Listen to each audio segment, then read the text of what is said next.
Le phénomène des établissements clandestins gagne du terrain dans la ville de Yaoundé et dans le Cameroun en général. Les gens créent des établissements dans les maisons. La rentrée scolaire est effective au Cameroun depuis le 9 septembre 2024. Comme chaque année, les parents ont encore fait le choix des établissements scolaires de leurs enfants, avec une prédominance des établissements scolaires privés que publics, pour des raisons plus ou moins évidentes. Avec les écoles privées et publiques, nous on voit ces deux mondes différents parce que à l'école publique, tu ne négocies pas avec l'enseignant, il ne s'en occupe pas de ton enfant.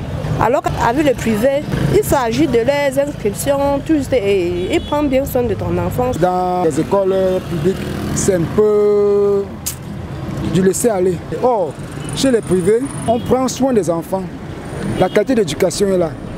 C'est vrai, ça coûte cher, mais les enfants sont mieux suivis. Il y a le suivi.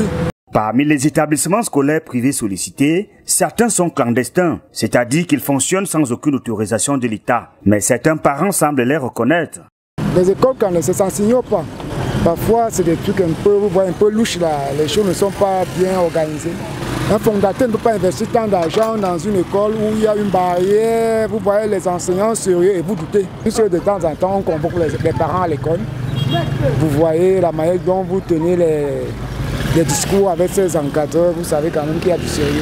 Des fois, d'autres parents les choisissent pour des raisons économiques. Encore moi, je suis un pauvre type. Par exemple, l'année passée, mon enfant était à Olinfan.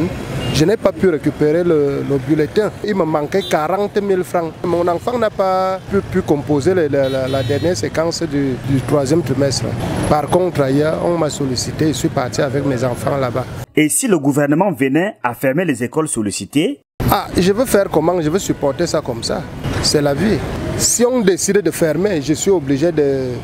Puisque je ne suis pas allé là où c'est fiable. Je vais assumer. Le phénomène des établissements scolaires privés clandestins trouble tous les acteurs du système éducatif dans le pays. Les promoteurs des établissements scolaires en conformité avec l'État, par exemple, crient à la concurrence déloyale. Nous n'avons pas les effectifs qui sied avec la taille de notre établissement.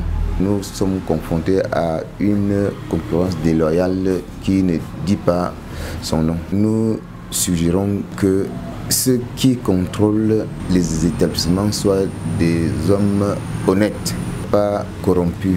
Chaque année, le gouvernement procède à la fermeture de ceux identifiés dans les 4 coins du pays, une action qui doit se poursuivre.